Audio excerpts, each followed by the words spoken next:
Edhe njerë po i them se janë prek shumë familje nga ky problem, madje së fundi shumë prindër nuk pajtohen që fëmijët e tyre. Kam një rast konkretisht që duhet përmend. Shumë familjarë nuk pajtohen, ka prej tyre që kanë mbajtur të izoluar fëmijët e tyre në rajonin e Gjilanit, kam informacione të sakta, kur kanë mbërejtur ata prindër, që fëmijët e tyre u ka vjedhur tjetërkohë një doktrinë e fanatikëve fetarë, i kanë mbajtur të izoluar. Dhe gjithë kjo po shkakton problem edhe familjeve tona tradicionale shqiptare.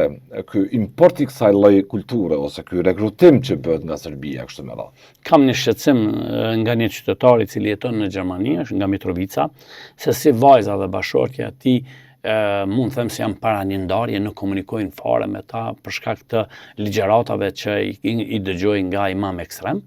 Konkretisht këtë rast i shqetësimi i tij është për imamin Zakaria Qazimi, i cili ka arritur me ndikun brenda familjes tyne dhe me bë problem të jashtëzakonshëm ku sot vajza dhe bashortja e një burri të jashtëzakonshëm që ka dhënë kontribut në çështjet kombëtare, përfshi edhe mbështetjen e Ushtrisë Shërbimore të Kosovës, nuk komunikon për shkak bindjeve fetare dhe për shkak mënyrës se si është trajtuar feja në atë familje. Kto nuk ka të besoj Zotin në librin e shejt.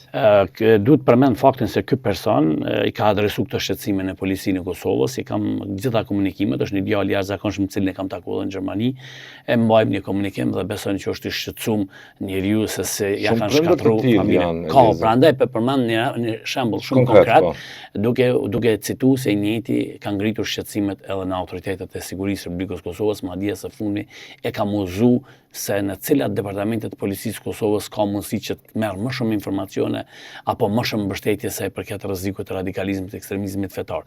Të jeni të bindur që Serbia me që ka humbur luftën kundrejt Kosovës në vitin 1999 ka vetëm këtë qëllim që përmes këtyre angazhimeve të humbë shpresën e shqiptarëve të perëndimit. Është një angazhim serioz, sidomos në Mërgatën tonë.